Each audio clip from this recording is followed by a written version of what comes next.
Guys, ഞാൻ വന്നിട്ടുള്ളത് ഒരു മീൻകറിയുടെ റെസിപ്പി ആയിട്ടാണ്. അപ്പോൾ അതിനായിട്ട് വേണ്ടത് വെല്ലുള്ളി, തക്കാളി, ഇഞ്ചി, വെളുത്തുള്ളി, പച്ചമുളക്, ജീരകം, ഉലുവ, പിന്നെ പുളിങ്ങ നമ്മൾ ഓൾറെഡി വെള്ളത്തിലിട്ട് വെച്ചിട്ടുണ്ട്, പിന്നെ കരിവേപ്പില, പിന്നെ അതിനായിട്ട് വേണ്ടിയിട്ടുള്ള മസാലപ്പൊടികളും പിന്നെ മുരിങ്ങാക്കോലാണ് വേണ്ടത്. ആദ്യം തന്നെ നമ്മൾ ചട്ടി ചൂടാക്കിയിട്ട് അതിലോട്ട് നമ്മൾ വെളിച്ചെണ്ണയാണ് ആഡ് ചെയ്തിട്ടുള്ളത്. അപ്പോൾ അതിലോട്ട് നമ്മൾ ജീരകവും ഉലുവയും ഇട്ടിട്ട് ഒന്ന് ടോസ്റ്റ് ചെയ്തെടുക്കാം. പിന്നെ അതിലോട്ട് നമ്മൾ ഉള്ളിയാണ് ആഡ് ചെയ്യുന്നത്. അത് എഡിറ്റ് ചെയ്യുമ്പോൾ അതിൻ്റെ വീഡിയോ എടുക്കാൻ മറന്നുപോയി. അപ്പോൾ ഒന്ന് സോട്ടായി വരുമ്പോൾ പച്ചമുളകും തക്കാളിയും ഇട്ട് കൊടുക്കാം. പച്ചമുളക് നടുവിൽ കയറിയിട്ടാണ് ഇട്ടെടുത്തിട്ടുള്ളത്. ഒരു 5-6 പച്ചമുളക് ഇട്ടെടുത്തിട്ടുണ്ട്.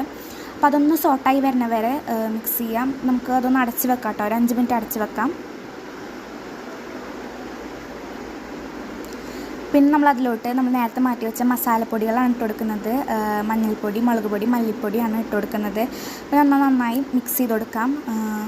അതിൻ്റെ പച്ചക്കുത്തൊന്ന് മാറണ വരെ മിക്സ് ചെയ്ത് കൊടുക്കാം. പിന്നെ നമ്മൾ ഇതിലോട്ട് ഇതുവരെ ഉപ്പ് ആഡ് ചെയ്തിട്ടില്ല. അപ്പോൾ നമ്മൾ പാകത്തിനുള്ള ഉപ്പ് ആഡ് ചെയ്ത് കൊടുക്കാം.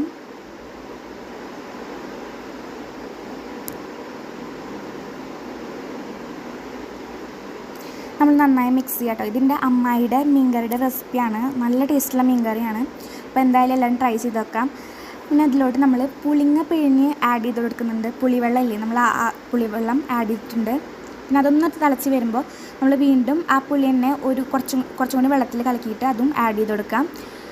പിന്നെ ഇതൊന്ന് തിളപൊട്ടി വരുമ്പോൾ അതിലോട്ട് നമ്മൾ നേരത്തെ മാറ്റി വെച്ച മുരിങ്ങാക്കോലും കഴുകി വൃത്തിയാക്കി വെച്ച മീനും ഇട്ട് കൊടുക്കാം.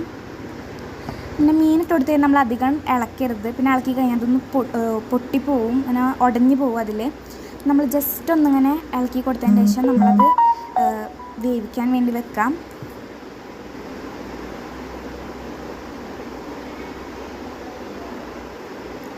അപ്പോൾ നല്ല അടിപൊളി ടേസ്റ്റുള്ള മീൻ കറിയാണ്. അപ്പോൾ എല്ലാവരും ട്രൈ ചെയ്ത് നോക്കുക, എന്നിട്ട് ഫീഡ്ബാക്ക് അറിയിക്കുക.